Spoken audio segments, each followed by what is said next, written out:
அரண்சை நண்பர்களுக்கு வணக்கம்.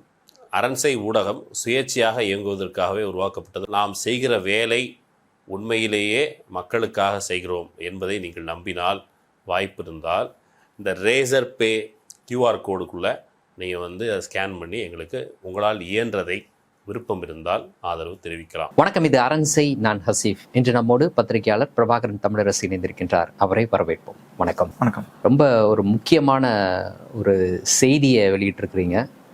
எல்லாருக்குமே இருக்கக்கூடிய கேள்வி, எப்படி தாவேகா ஆட்சியை பிடித்தது? கட்சி தொடங்கி 2.5 வருஷம் கூட ஆகலை, உடனடியாக முதல் தேர்தலிலேயே ஆட்சியை பிடிச்சாங்க அப்படின்ட்டு என்னென்ன ஸ்ட்ராட்டஜியெல்லாம் யூஸ் பண்ணாங்க? குறிப்பாக சமூக வலைதளங்களை எப்படி பயன்படுத்தினாங்க? எதிர்கட்சிகளில் இருக்கக்கூடிய உட்கட்சி பிரச்சனையை எப்படி தங்களுக்கு சாதகமாக பயன்படுத்தினாங்க? எப்படி விஜய்க்கு நெகட்டிவாக வந்த விஷயத்தையே அவங்களுக்கு ஆதரவாக அதை பாசிட்டிவாக மாற்றினாங்க? அதன் மூலமாக அவங்க கண்டுபிடிச்ச விஷயம் என்ன? இதற்கு பின்னாடி இருக்கக்கூடிய நபர்கள் அப்படின்னு சொல்லக்கூடிய நிறுவனமான வாய்ஸ் ஆஃப் காமன்ஸ், அதற்கு கீழே வேலை செய்த ஜான் ஆரோக்கியசாமியாக இருக்கட்டும், ஆதவ் அர்ஜுனாக இருக்கட்டும், கபில் சாஹுவாக இருக்கட்டும், ஒரு பெரிய லிஸ்டே போட்டிருக்கிறீங்க. ஒரு டீப்பான ஒரு ஒரு செய்தி. அந்த செய்தியை வெளியிடுவதற்கு உங்களுடைய உழைப்பு அதன் மூலம் அதில் தெரியுது, நம்மளுக்கு கிளியராக தெரியுது என்னென்னலாம் வேலைகளை செஞ்சீங்கட்டு. நான் ஒன்று பேசலாம் அப்படின்னு நினைக்கிறேன். முதல்ல கடைசியிலிருந்து தான் ஆரம்பிக்கணும்னு நினைக்கிறேன். ஏன்னா புதுசாக ஆரம்பித்த கட்சி ஒரு மிகப்பெரிய நெருக்கடியை சந்திக்குதுன்னா அத்தோடு அந்த கட்சியை ஒழிப்பதற்கான வாய்ப்பு அவர்களுக்கு எதிராக செயல்படக்கூடிய கட்சிக்கு கிடைக்கும். அப்படி பார்க்கும்பொழுது திமுக கரூர் சம்பவத்தை ஒருவேளை சரியாக கையாண்டு இருந்தால் இன்னைக்கு தாவேகா அப்படின்ற ஒரு கட்சியே இல்லாமல் போயிருப்பதற்கான வாய்ப்பு கூட இருந்திருக்குமா அப்படின்ற ஒரு கேள்வி இருக்குது. அந்த கேள்விக்கான பதிலை உங்களுடைய அந்த செய்தியில நம்மளால பார்க்க முடியுது. நீங்க அந்த கரூர் சம்பவம் தொடர்பாக வாய்ஸ் ஆஃப் காமன்ஸ்ல ஒர்க் பண்ண நபர்களிடம் பேசியிருக்கிறீங்க. கரூர் சம்பவம் நடந்த உடனேயே 41 உயிர்கள் பலியான உடனேயே கட்சி மட்டத்தில் என்ன பேசப்பட்டதா, அதை எப்படி பார்க்கப்பட்டது, அது எப்படி அவர்களுக்கு சாதகமாக மாற்றப்பட்டது? கரூர் சம்பவம் பொறுத்தளவுக்கு நான் அப்போ களத்துக்கும் செய்தி சேகரிக்காக போயிருந்தோம். அடுத்த நைட்டாக நம்ம கிளம்பணும். இங்கேருந்து டிராவல் டைம் சென்னையில் இருந்தனால அடுத்த நாள் அதிகாலையிலேயே அங்கே இருந்தோம். களத்தில் பார்க்குறது அப்போ ஒன்றும் விஜய்க்கு எதிரான மனநிலையே இல்லை அப்படின்னு சொல்ல முடியாது. அதே போல திமுக அல்லது அன்றைக்கு ஆட்சியில் இருந்த ஆட்சியாளர்கள் மீது எதிர்ப்பே இல்லை அப்படின்னு அது ரெண்டும் சரி பகுதியா இருந்தது. ஓகே, 50% ஆதரவாக இருந்தது, திமுகவுக்கு எதிராகவும் இருந்தது, திமுகவுக்கு ஆதரவாக இருந்தது, தாவேகாவுக்கு எதிராகவும். 2 பேர் மீதுமே எதிர்ப்பு இருந்தது. 2 பேருக்குமே பொறுப்பு இருக்கு, 2 பேருக்கு மீதுமே தவறு இருக்கு அப்படின்றது ரொம்ப நம்மளால அதனாலதான் அன்றைக்கு முடிவெடுக்க நம்மளால முடியல. களத்துக்கு போயிருந்தாலுமே கூட இல்ல இது விஜய் மேல இன்னும் ஒரு அனுதாபால இருக்கு, இது விஜய்க்கு அனுதாபா மாறிடுச்சுன்னு நம்மளால எடுக்க முடியல.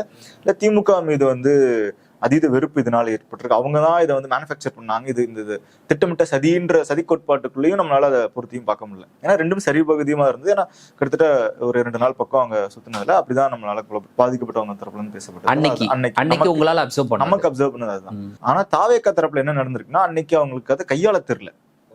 எல்லாருமே ஒரு பதட்ட. ஏன்னா இந்த மாதிரியான ஒரு சூழலை எந்த கட்சியுமே சந்திச்சது இல்லை. ஏறதால 2000க்கு பிறகு எந்த கட்சியும் சந்திச்சது இல்லை. குறைஞ்சபட்சம் பெரிய கட்சிகளாக சொல்லப்படுற திராவிட கட்சிகள் இதை சந்திச்சிருந்தா கூட அவங்க விட்டுட்டு ஓடி இருக்கிறதுக்கான வாய்ப்புகள் இல்லை. சந்திச்சிருக்காங்க. இங்க மெரினால ஆட்சியில் இருக்கப்பவே திமுக சந்திச்சிருக்கு. ஆனா இந்த அளவுக்கான ஸ்கேல்ல சந்திச்சது இல்லை. அதுவும் ஊரே ரொம்ப சின்ன ஊர். கரூர்ன்றது அது ஒரு மாவட்டமாக இருந்தாலுமே அது ஒரு நகராட்சி மாதிரி தான் இருக்கு. ஒரு பெருசாக இருக்க ஒரு நகராட்சி அப்படிதான் அதை பார்க்க முடியும். ஊர் அவ்வளவுதான் இருக்கு. அங்க இவ்வளவு பெரிய ஒரு சம்பவம் நடக்கிறப்போ கட்சியில அவங்களுக்கு கட்டமைப்பு இல்லைன்றது. கட்டமைப்பு அவங்களோட ஒரு கட்சிக்கு ஒரு கட்டமைப்பு நம்ம சொல்லுவோம். இப்போ அதிமுக நம்ம கீழ் லெவல்ல ஸ்ட்ராங்கா இருக்குன்னு சொல்ற மாதிரி அங்க கட்சி கட்டமைப்பு ரொம்ப ரொம்ப ஸ்கெலிட்டனா தான் இருக்கு. இப்போ வரையுமே ஸ்கெலிட்டனா தான் இருக்கு. மேல ஒரு 5 தலைமைகள், அப்புறம் மாவட்ட லெவல்ல ஒரு பொறுப்பாளர்னு போட்டிருக்காங்க. மாவட்ட செயலர் இல்லாம மாவட்ட செயலர் எல்லாம் போட்டிருந்திருக்காங்க. அதுக்கு கீழே அவங்க வெறும் ஒரு ரசிகர் மனநிலை, ரசிகர் மன்றமா எப்படி இயங்கிட்டு இருந்தாங்களோ ஒரு என்ஜிஓ தான் அவங்க கட்சியாக மாறல. அப்ப என்ஜிஓ மனநிலை வேலை பார்த்தவங்களுக்கு இதை எப்படி ஹேண்டில் பண்ணணும்னு தெரியாது, கவர்மெண்ட் அதிகாரிக்கு என்ன பண்ணணும் தெரியாது, போலீஸ் என்ன பேசணும்னு தெரியாது. எடுத்து ஜிஹெச்சுக்கு போகணுமா கூடாதா, ஜிஹெச்ல போனா உள்ள அலோவ் பண்ணுவாங்களா மாட்டாங்களா, அங்க அதிகாரிகிட்ட பேசணுமா வேணாமா, வேற யாரெல்லாம் நம்ம தொடர்பு கொள்ளணும், வேற என்னன்னா மொபிலைஸ் பண்ணணும் இதுக்கு தேவையானதை. உதாரணத்துக்கு அரசாங்கம் இருந்தனால அரசாங்கம் பக்கத்துல இருக்க அரசு மருத்துவமனையில் இருக்கவங்களா வர வச்சா நைட்டா பிரேத பரிசோதனை பண்ணணும்னு சொல்லி மருத்துவர்களும் சொல்றாங்க, அரசாங்க அமைச்சரும் சொன்னாங்க. ஆனா இந்த மாதிரி அப்ப நம்ம அங்க போய் நிக்கணுமா, அந்த பாதிக்கப்பட்ட குடும்பங்களுக்கு என்ன பண்ணணும், அவங்களோட இறுதி சடங்கு அந்த நேரங்கள்ல நடந்தது. அது ஒரு துக்கமான ஒரு இதெல்லாம் அவங்களுக்கு தெரியல. இதெல்லாம் தெரியல அவங்களுக்கு. நடந்த உடனே ஒரு பயம் அவங்களுக்கு பயம் வந்துருது. யார் வாய்ஸ் ஆஃப் காமன்ஸ் அந்த அலுவலகத்திலே ஒரு பயம் பரவி இருக்கு. அந்த கட்சி நிர்வாகிகள் மட்டத்துல ஒரு பயம் பரவி இருக்கு. அவங்களுக்கு வந்து ஒரு துக்கம் இருந்தது உண்மை. அவங்களுக்கு ஆனா என்ன பண்றதுன்னு தெரியல. நீங்க துக்க நேரத்துல நீங்க வந்து என்ன துக்கத்தை மட்டும் அனுசரிக்கிறேன்றத விட முடியாது, என்ன பண்ணணும்னு ரியாக்டிவா இருக்கணும். விஜய் அந்த இடத்துல இருந்து கிளம்பிடணும் உடனே. ஆமா, அப்படின்ற ஒரு முடிவு எடுக்கிறாங்க. அந்த முடிவு எடுக்கிறாங்க. அதுல வந்து குழப்பங்கள் இருக்கு. ஆனா அந்த முடிவு ரொம்ப நேரம் இல்ல. அந்த குழப்பம் ஒரு குழப்பமா நீங்க ஒரு 2 மணி நேரம் குழம்பி இருக்கீங்க, முடிவு எடுக்க தாமதமாகுதுன்னா அது குழப்பத்துக்கான காரணம். ஆனா அவ்வளவு நேரம்லாம் அதை எடுக்கல. அடுத்தடுத்து டக்குன்னு மூவ் ஆயிடுறாங்க. இதுவா ஒன்னா ரெண்டா இதுவா அதுவான்ற முடிவு எடுத்து மூவ் ஆயிடுறாங்க. கட்சி நிர்வாகிகளுக்கு உடனடியாக எப்படி ரியாக்ட் பண்றது அப்படின்னு தெரியல. அது அதுல என்ன அனுபவமின்மை அப்படின்ற நம்ம எல்லா கட்சிகளுக்கும் இருக்கிறதா. அது வந்து திராவிட கட்சியில இருந்தாலுமே அந்த அனுபவமின்மை இருந்திருக்கும். இவங்க இன்னும் புதுசு அப்படின்றப்போ அது எப்படி கையாளணும்னு தெரியல. அதுல வந்து வெறும் அவங்க சேர்த்து பாக்குறதுன்னா இமேஜ், அரசியல், மக்கள் உயிர் இருக்கு, எவ்வளவு பேர் இருக்காங்க, என்ன நடந்திருக்குன்னு தெரியல, யார் எப்படி ரியாக்ஷன் வரும் போனா அவங்க வந்து எப்படி ரிசீவ் பண்ணுவாங்கன்னு தெரியல. அவங்களே அதிகாரப்பூர்வமா சில நிர்வாகிகள் எல்லாம் சொல்லியிருக்காங்க, காவல்துறை எங்களை வந்து வரவான்னு சொன்னாங்க, மக்கள் கோபமா இருக்காங்கன்னு சொன்னாங்க அப்படின்னு அவங்களே சொல்றாங்க. இது எல்லாத்தையும் அவங்க ப்ராசஸ் பண்றதுக்கே அவங்க நேரம் எடுத்துருது. அந்த அதுக்கு களத்துல வேலை பார்த்திருப்பாங்க இல்லையா.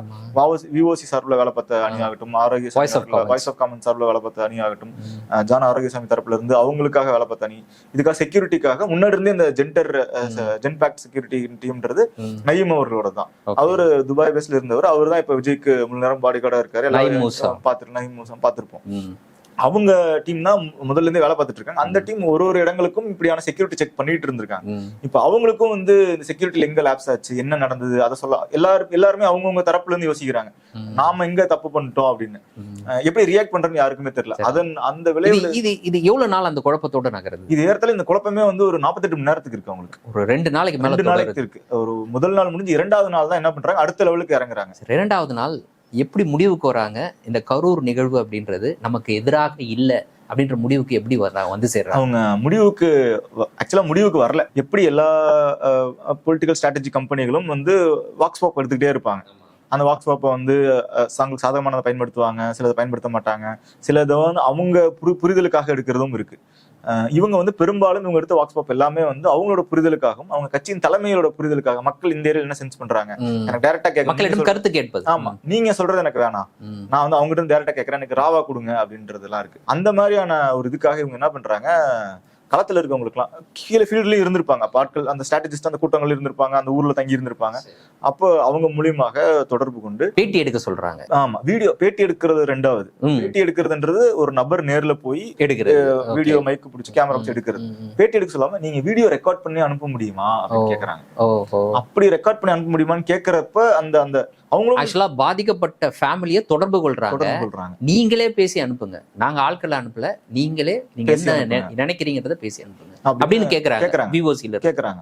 கேக்குறப்போ அது கேக்குற அந்த நபர்கள் யாருக்குமே, கேக்குற நபர்கள் கீழே வேலை பார்த்துட்டு இருக்கவங்க, சொல்றவங்க எல்லாத்துக்குமே நெருடல் இருக்கு. ஏன்னா அவங்களுக்கே அந்த பதட்டத்துல இருந்து அவங்க வரல. ஏன்னா அவங்க வேலை பார்த்தது அவங்களும் இன்வால்வ் இருக்குன்ற ஒரு குற்றவுணர்ச்சி எல்லாருக்கும் பயம் இருக்கும்ல. எல்லாருக்கும் பயம், ஒரு குற்றவுணர்ச்சி இருக்கு எல்லாத்துக்குமே. அந்த நேரத்துல இது எப்படி கேட்கறது அப்படின்னு தெரியாம எல்லாரும் அந்த ஒரு பயம் கலந்த தர்ம சங்கடத்தோட தான் அணுகுறாங்க. ஆனா அங்க களத்துல இருந்து அந்த பதில் வந்து இவங்களுக்கு அதிர்ச்சிகரமா இருக்கு, ஷாக்கிங்கா இருக்கு. ஏன்னா அவங்க வந்து ஆதரவா பேசுறாங்க விஜய் அவர்களுக்கு ஆதரவா பேசுறாங்க. தங்க குடும்பத்துல இருக்கக்கூடிய அன்பானவர்களை இழந்த அந்த குடும்பத்தினர் விஜய்க்கு ஆதரவா பேசுறாங்க. அது வந்து இவங்களுக்கு ஷாக்கிங்கா இருக்கு. இவங்க இல்லங்க அப்படி இல்ல, நீங்க அப்படி ஒரு இழந்திருக்கீங்க இங்க கூட்டத்துக்கு வந்தனால அப்படின்னு இவங்க பேசுறப்ப அதெல்லாம் இல்லங்க அப்படின்னு சொல்லி அவங்க விஜய் மேல் இருக்க நம்பிக்கையிலையும் அல்லது அந்த நேரத்துல இருந்த அவங்களுக்கு அந்த பிடித்தத்தின் காரணமாக விஜய்க்கு ஆதரவா பேசுறாங்க. அது இவங்களுக்கு எல்லாத்துக்கும் ஷாக்கா இருக்கு. இவங்களுக்கு என்ன பதில் சொல்லணும்னு தெரியல. இப்ப நம்ம அந்த அவங்க சொல்ற வீடியோ வாங்கி போடணுமா?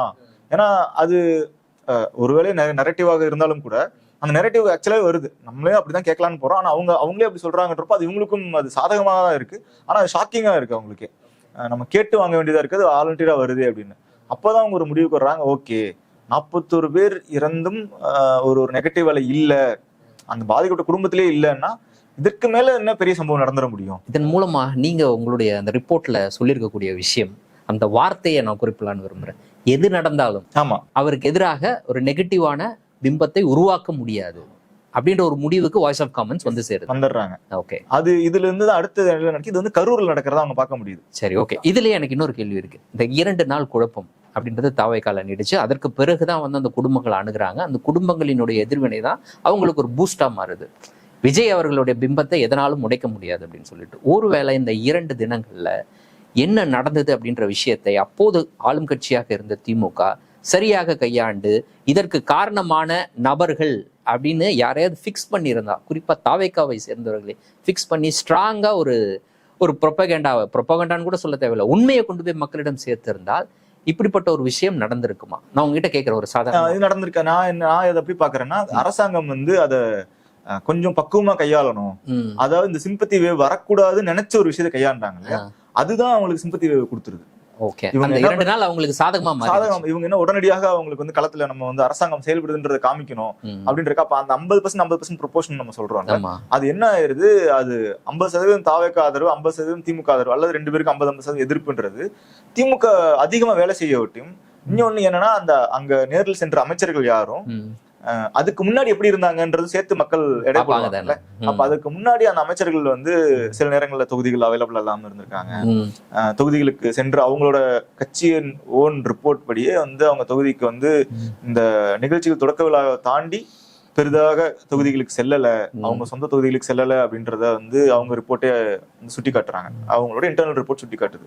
அப்படி இருக்கப்போ இப்ப இந்த சம்பவத்துக்கு மட்டும் எப்படி உடனடியாக வர முடியுது அப்படின்றப்போ அந்த இவங்க அதுக்கு முன்னாடி கட்டமைச்ச கான்ஸ்பிரசி தியரிஸ் எல்லாமே வந்து வலுப்பெற ஆரம்பிக்குது. அப்போ இவங்களும் ஒரு சென்ஸ் பண்ணிட்டாங்க ஒரு பாசிட்டிவ் இருக்குன்னு. அப்ப அதன் மீது இன்னும் கட்டமைக்க அது இன்னும் பெருசுபடுத்த முடியும்.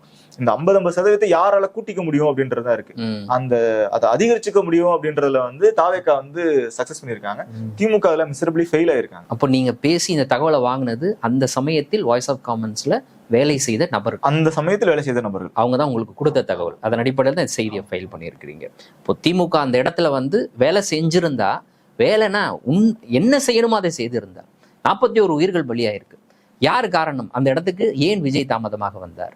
அப்போ யாரை ஃபிக்ஸ் பண்ணணும், ரெஸ்பான்சிபிலிட்டி யார் மேலேயாவது ஃபிக்ஸ் பண்ணணும் அப்படின்ற போது கண்டிப்பா ஏதோ ஒரு நடவடிக்கை எடுத்திருந்தா அங்க இருக்கக்கூடிய மக்களுக்கே கூட இப்படிப்பட்ட ஒரு அனுதாபம் அப்படின்றது வேற பக்கமா திரும்பி இருக்கிறதுக்கான வாய்ப்பும் இல்லை அப்படின்னு தான் அதை புரிஞ்சுக்கணும். ஆனா இது வந்து அவருக்கு கைது நடவடிக்கை வரைக்கும் போயிருக்கான முகாந்திரம் அதுல எல்லாமே இருக்கு. ஆமா, அந்த இதுல ஏன்னா விஜய் அவர்களை குறிப்பிடலாம், இன்றைய முதல்வர், அன்றைய தாவேக்கா தலைவர், இன்றும் தாவேக்கா தலைவர், அவர் மீது நேரடியாக நடவடிக்கை எடுக்கிறது, அவரை கைது செய்வதுன்ற லெவலுக்குலாம் நீங்க போக வேணாம். நீங்க சமூக ஊடகங்களை அறிவிக்கிறாங்க, அதிகாரப்பூர்வமா கட்சி அறிவிக்குது இந்த நேரத்துக்கு. எனக்கு நேரம் வந்து எக்ஸாக்டான நேரம் ஞாபகம் இல்லை, ஆனா அவங்க அறிவிக்கிறது அதிகாரப்பூர்வம் அறிவிச்ச நேரம் 12 மணி 3 மணி அப்படின்ற நேரம் என்னோட நினைவு சரியாக இருந்தா. இது வந்து அதிகாரப்பூர்வமாக அறிவிச்ச நேரம். இது வந்து வெறும் யாரோ சொன்னாங்க, யாருமே சொல்லல. இன்றைக்கு திருமாவளவன் சொல்றாரு, நான் பத்திரிகையாளர் சந்திக்கிறேன்னே சொல்லல, வந்தாங்க சந்திச்சோம் அப்படின்றாரு. அந்த மாதிரி இல்ல, அதிகாரப்பூர்வமாக கட்சியின் பொதுச் செயலாளராக இருக்கக்கூடிய ஆனந்த், இன்றைய அமைச்சராக இருக்கக்கூடிய அவர் அதிகாரப்பூர்வம் அறிவிக்கிறார். 12 மணிக்கு நாமக்கல், 3 மணிக்கு கரூர் அறிவிக்க அதிகாரப்பூர்வம் அறிவிக்க இதுல இருக்குது. அவர் இன்னும் பேசினது இன்னும் சமூக வலைதளங்கள் இருக்குது, ஊடகங்கள் பதிவானது இருக்கு, ட்விட்டர்லயும் போட்டிருந்தாங்க. இது வந்து பேசினது ஊடகங்கள் திருச்சி போட்டுருச்சு, ஏஐ பண்ணிருச்சுன்னு கூட நீங்க சொல்லலாம். அவருடைய அதிகாரப்பூர்வ பக்கத்திலேயே அவர் அந்த நேரத்தை குறிப்பிட்டு போட்டிருந்தாரு.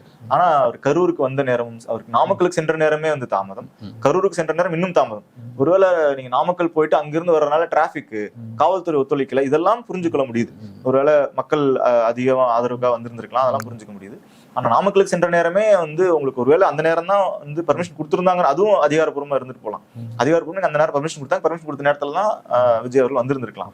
ஆனா அவரு அறிவிச்ச நேரம்ன்றது தப்பு. ஆமா, அப்ப இந்த மொத்த டிராவலையும் விஜய் அவர்கள் மீது தவறில்லாட்டியும் கூட அதுக்கு முன்னாடி இந்த ஏற்பாடை செஞ்சவர்கள், கூட்டத்தை வரவைத்தவர்கள், கூட்டத்திற்கு ஏற்பாடு செய்யாதவர்கள், தண்ணீர் வசதிகள் ஏற்பாடு செய்யாதவர்கள் அப்படின்னு பல பேர் இதுல வந்து கட்சி நபர்களா கூட இருக்கணும்னு அவசியம் கிடையாது. அதுல ஏற்பாடுகளுக்காக வந்த நபர்கள் மீது வழக்கு பதிவு செஞ்சிருந்திருக்கலாம், கைது செய்ய நடவடிக்கை சென்றிருந்திருக்கலாம். ஓகே, ஸோ திமுக அதை ஹேண்டில் பண்ணது அவங்களுக்கு எதிராகவே, அதாவது இதை மெச்சூர்டா ஹேண்டில் பண்ணணும் அப்படின்னு அவங்க யோசிச்சது அவங்களுக்கு எதிராகவே.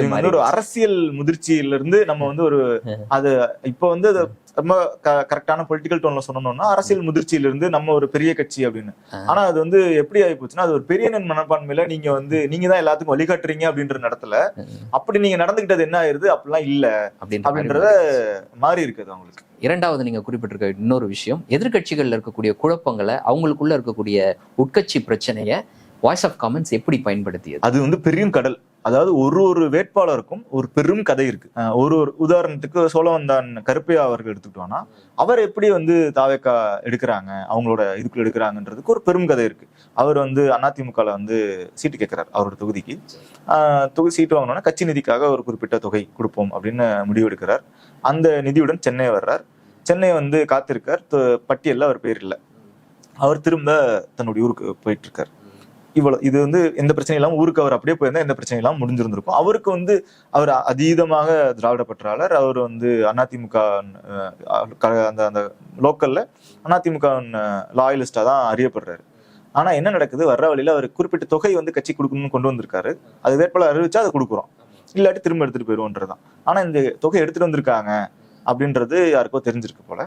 அவர் திரும்ப வர்ற வழியில் என்ன நடக்குது, கரெக்டாக ஒரு வாகனத்தை மறிக்கிறாங்க.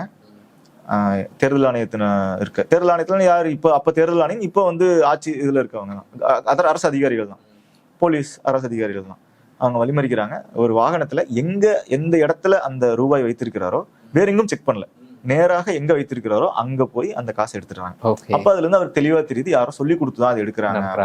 அப்ப அது சொல்லி கொடுத்த யாருக்கு தெரிஞ்சிருக்கும், கட்சிக்காரங்களுக்கு தான் தெரிஞ்சிருக்கும் அப்படின்னா அப்ப அவருக்கு வந்து அதிமுக மீது ஒரு கோபம் வருது, வெறுப்பு வருது. இவர் ஊருக்கு போய் இது ஏதாவது பண்ணணும் இவங்களோட, அப்பதான் அவருக்கு அந்த ஈகோ வருது, அந்த கோபம் வருது. என்ன போட்டு கொடுத்தது நம்ம கட்சியில இருக்க யாரோ ஒருத்தங்க தான் போட்டு கொடுத்துருக்காங்க. அப்ப எப்படி இவங்களை விடலாம், இவங்களுக்கு எதிராக நான் வந்து எப்படியாவது வந்துருவேன், இவங்களுக்கு எதிராக ஏதாவது நான் பண்ணணும் அப்படின்ற ஒரு துடிப்போ ஒரு வேகமோ ஒரு கோபமோ இருக்கு, ஒரு அரைச்சிட்டம் தான் அது. அப்ப என்ன இது வந்து அன்னைக்குதான் அதை வந்து தாவேக்காவினர் கண்டுபிடித்து அதை போய் அப்ரோச் பண்ணல. அவங்க ஒரு வருடத்துக்கு முன்பாகவே கட்சியில யாரெல்லாம் ப்ராமினென்ட், திமுகல யாரெல்லாம் வாய்ப்பு இருக்கு வேட்பாளர் ஆவதற்கு, அதுல யாரெல்லாம் வந்தா கடினமாக இருக்கும், யார் வந்தா எளிமையாக இருக்கும், யார் யாருடன் மோதிக்கொள்கிறார். 5 பேர் இருக்காங்கன்னா 5 பேர்ல 3 பேர் வந்து சுமூகம் ஒரு இணக்கமா இருக்காங்க, அவங்களுக்கு யார் கிடைச்சாலும் இணக்கமா வேலை பார்த்துருவாங்க.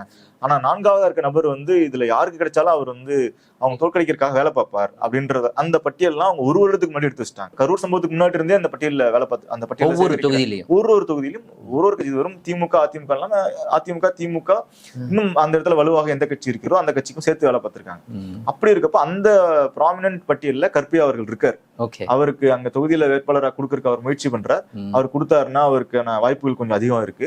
ஏன்னா அவருக்கு கொஞ்சம் லோக்கல்லையும் கொஞ்சம் செல்வாக்கு இருக்கு, அவருக்கு கட்சிக்காகவும் வேலை பார்த்திருக்காரு, கொஞ்சம் கட்சியில முன்னாடி இருந்தே கொஞ்சம் செலவு பண்ணி வேலை பார்த்தவர் அவர்னு அவங்க வச்சிருக்காங்க. அப்போ அவர் ஆல்ரெடி வாட்ச் பண்ணிட்டே இருக்க ஒரு நபர், இப்படி ஒன்று நடக்குது, அவர் அப்ரோச் பண்ணணும்னு இருக்காரு, அவரா வரன்னு தயாரா இருக்காரு. அவர் ஒருத்தர் போய் கதவை தட்டினா போதும் அவர் கதை திறப்பாருன்ற நிலைமையில இருக்கப்போ நடக்குது. உடனே அப்ரோச் பண்றாங்க, இந்த மாதிரி இது மட்டும் ஆமா நானே இது விளாண்டு இருக்கேன் சொல்லுங்க அப்படின்னா.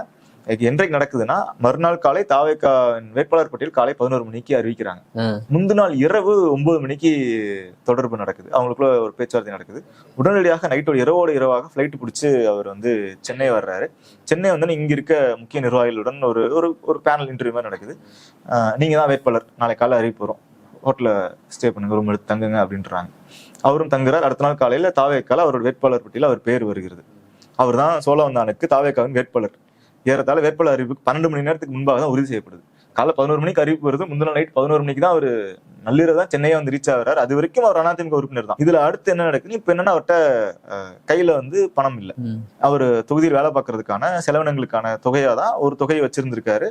அதுல ஒரு தொகை கொடுத்துட்டு கட்சி நிதி வரும். அப்புறம் அதிமுகன்றப்போ அதுக்கு செலவு பண்றதுக்காக ஆட்கள் இருப்பாங்க, கட்சி கட்டமைப்பு இருக்கும், அவங்க ஒரு பக்கம் பகுதி கழகம் ஒருத்தர் பண்ணுவாங்க. அப்ப இவருக்கு இப்ப பணம் இல்லை. ஏன்னா இவர் இருந்த இதையும் வந்து தேர்தல் ஆணையம் பறிமுதல் பண்ணிட்டாங்க. அப்ப இவர் என்ன பண்றாரு, இவர்கிட்ட எலெக்ஷனுக்கு சீட்டு கொடுத்துட்டாங்க, கேம்பெயின் ஏதோ பிரச்சாரம் உள்ள இருக்க வச்சு அவர்கிட்ட கிட்ட கட்டமைப்பு வச்சு பண்ணிடலாம். அப்ப பொருளாதாரத்துக்கு என்ன பண்றதுன்றப்போ தான் இருந்த வீடு வந்து அது சில கோடிகளுக்கு போகும். சில கோடி ரொம்ப பெருசா அமைச்சு ஒரு கோடி 2 கோடி இல்ல ஒரு அந்த லெவல்ல போகும். அப்ப அந்த வீட்டை வந்து அடமானம் வைக்கிறார். அது வைக்கிறதுக்கு உதவுறது வந்து தாவேக்கால இருக்க வாய்ஸ் ஆஃப் காமன்ஸ்ல பணியாற்றுற நபர்கள் தான் அதுக்கு உதவுறாங்க. உங்களுக்கு என்ன பண்ணணும், யார்கிட்ட பேசலாம்னு சொல்லி அவங்க வந்து பணத்துக்கும் அரேஞ்ச் பண்ணி கொடுக்குறாங்க. பணத்துக்கு அரேஞ்ச் பண்ணி கொடுக்கலாம். அந்த வீட்டை ரெடி பண்ணணும். ஏன்னா ஒரு எலெக்ஷன் வேலை பார்க்கணும். ஆனா ஏன் இந்த எலெக்ஷன் எதுக்கு அந்த பணம் தேவைப்படுது வாக்காளர்கள் கொடுக்குறதுக்கான ஆக்சுவலா என்ன அவங்க சொல்ற கட்டமைப்படி தேர்தலுக்கு முந்தின நாள் தேர்தல் நாள் இந்த 2 நாளுக்கான செலவே வந்து ஏறத்தாழ 2 கோடி வரைக்கும் தேவைப்படும். அப்படியே அவங்க திட்டமிட்டு வச்சிருந்தாங்க. திட்டம் இல்ல, அவங்க வந்து எல்லா கட்சிகளுக்கும் அப்படியான ஒரு ஸ்டாண்டர்ட் இருக்கு. ஏன்னா நீங்க கட்சியில பூத்ல வேலை பார்க்கறவங்களுக்கு ஒரு தொகை கொடுக்கணும். அவங்களுக்கான பொதுவான செலவுகள். இந்த செலவு இது மேண்டேட்டரி செலவு. நீங்க வந்து பேம்ப்ளெட் அடிக்கிறதோ, பிரச்சாரம் பண்றதோ, போஸ்டர் ஓட்டுறது, தெருமுனை கூட்டங்கள் போடுறது, அந்த செலவுகள் எல்லாம் தனி. ஆனா குறைஞ்சபட்சம் தேர்தல் நாள் அன்னைக்கு உங்களுக்கு ஒரு பூத் ஏஜென்ட் வேணும். ஒரு பூத் ஏஜென்ட் வெளியே டென்ட் போட்டுருக்கணும். ஒரு குறைந்தபட்ச ஏற்பாடுக்கு அவங்களுக்கு சாப்பாட்டுக்கு இதெல்லாம் தேவைன்றது 2 to 3 கோடி தேவைப்படுது. அவர் வீட்டை அடமானம் வைத்து அந்த பணத்தை தயார் செய்வதற்கும் உதவியது விஓசியில் இருக்க அந்த நபர்கள். ஓகே. அவங்க வந்து கம்பெனிக்காக வேலை பார்க்கறாங்க. அவங்க அந்த நான் என் தொகுதியில இந்த தொகுதியில என் கண்ட்ரோல்ல வருது, அப்ப அந்த வேட்பாளருக்கும் நான் வந்து இந்த இது லைசன்ஸ் பண்ணி கொடுக்கணும்னு இருக்கு. அவங்க ஒரு அந்த அளவுக்கு இறங்கி வேலை செஞ்சு அந்த காசும் அவருக்கு அடமானம் வச்சு அந்த காசை எடுத்து அதை எல்லாத்துக்கும் செட்டில் பண்ணி எலெக்ஷன் ஒர்க்க சக்சஸ்ஃபுல்லா ரன் பண்ணி ஜெயிச்சு விட்டுறாரு. இன்டர்ன் சபாநாயகர். இது ஒரு தொகுதிக்கு ஒரு வேட்பாளருக்கான உதாரணம். ஒருவருக்கு இவ்வளவு பெரிய கதை இருக்கு. இப்படித்தான் அவர்கள் நிறுத்திய பாதிக்கும் மேற்பட்ட வேட்பாளர்கள் பிற கட்சியிலிருந்து வந்தவர்கள், பிற இயக்கத்திலிருந்து வந்தவர். இயக்கம்னு சொல்றது தேர்தல் அல்லாத இயக்கம் நடத்தி வருவாங்க. அப்புறம் ஆக்டிவிஸ்ட் சிலர் வந்து முன் வந்திருக்காங்க. இவங்க பல பேர் அதுல பட்டியலில் இருக்காங்க. உதாரணத்துக்கு இப்ப அருள் ஆறுமுகம் ஏவா வேலு அவர்கள் எதிர்த்து போட்டியிடுறாரு. அந்த மாதிரி சிலர் போட்டியிட விரும்பி வந்தவர்கள் அவர் ஒருவர். பலர் வந்து போட்டியிட விரும்பாம நாங்க பின்ன இருந்து வேலை பார்த்து கொடுக்குறோம் அப்படின்னு வேலை பார்த்து கொடுத்துருக்காங்க. செயல்பாட்டாளர்கள் பின்னால் இருந்து வேலை செஞ்சாங்க தாவேகாவுக்கு. அவர்கள் அனைவரும் பெரும்பாலானோர் அதில் வந்து திமுகவுக்கும் அதிமுகவுக்கும் ஆதரவான இயக்கங்கள். ஓகே. அதில் திமுகவுக்கு ஆதரவான இயக்கங்கள் தான் பெரும்பாலும் அம்பேத்கர் இயக்கங்கள் சென்னையில பணியாற்றி கொடுத்துருக்காங்க. அப்புறம் இந்த கரப்ஷனுக்கு எதிரான இயக்கங்கள் இருக்காங்க. கரப்ஷனுக்கு எதிராக தனி மனித ஆர்வலர், சமூக ஆர்வலர் இருக்காங்க. அவங்க எல்லாருக்கும் திமுக உடைய ஒரு அனுதாபியாகும். சில இடங்கள்ல வந்து திமுக உறுப்பினராகவுமே இருக்காங்க. அவங்க எல்லாரும் நாங்க வேலை பார்த்து கொடுக்குறோம், ஒர்க் பண்ணி கொடுக்குறோம்னு சொல்லி திமுக இருக்கும் தகவல்களையும் சரி, அங்க இருக்க உட்கட்சி பூசல்களும் சரி, மற்ற எதெல்லாம் வந்து பிரச்சாரமாக பயன்படுத்தக்கூடும், எதெல்லாம் வந்து பிரச்சாரமாக நடக்கும், எங்கெங்க என்ன, இந்த மாதிரியான ஒர்க்குகள் எல்லாத்தையும் அவங்க பண்ணி கொடுத்துருக்காங்க. அதாவது ஒரு சார்பாக அவர்கள் கிடைக்கக்கூடிய தகவலை பகிர்ந்திருக்காங்க. அது நம்ம இதுல என்ன கூர்மைப்படுத்துறோம்னா, ஓட்டு வந்து டிவைட் ஆகும். ஆன்டி டிஎம்கே ஓட்டு வந்து டிவைட் ஆகும். தாவேகாவுக்கும் அதிமுகவுக்கும் போகும்ன்றது தேர்தலுக்கு முன்னாடி எல்லாரும் கணித்தது. அது பிரிஞ்சு போகக்கூடாது. ஆன்டி டிஎம்கே ஓட்ஸ் தாவேகாவுக்கு தான் வர வேண்டும், நேரா வரணும்.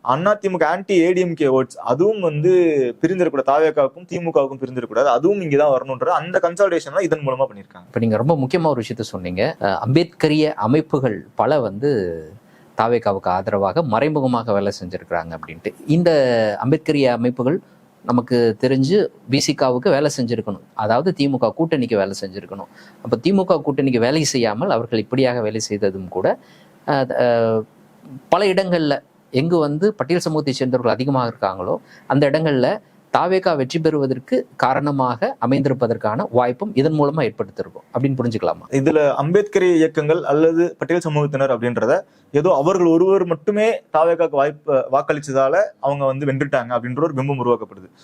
அப்ப இந்த அம்பேத்கர் இயக்கங்கள் அல்லது இஸ்லாமிய அமைப்புகள் இருக்குல்ல, இஸ்லாமிய அமைப்புகள் இருக்காங்க, இன்னும் நிறைய இருக்காங்க. என்ன சொல்ல வர்றாங்க மூலமானா, இதுல அவங்க வந்து முன்பிருந்து இது வந்து இன்றைக்கு உருவாக்கப்பட்டது அல்ல ஆதரவு. அதாவது பட்டியல் சமூகத்தினர் விஜய் அவர்களுக்கு வாக்களிப்பது அப்படின்றதோ அல்லது விஜய் அவர்களுக்கு ஆதரவாக இருக்காங்கன்றதோ இன்றைக்கு உருவாக்கப்பட்டதோ அல்லது அவர் கட்சி ஆரம்பிச்ச உருவாக்கப்பட்டதோ கிடையாது.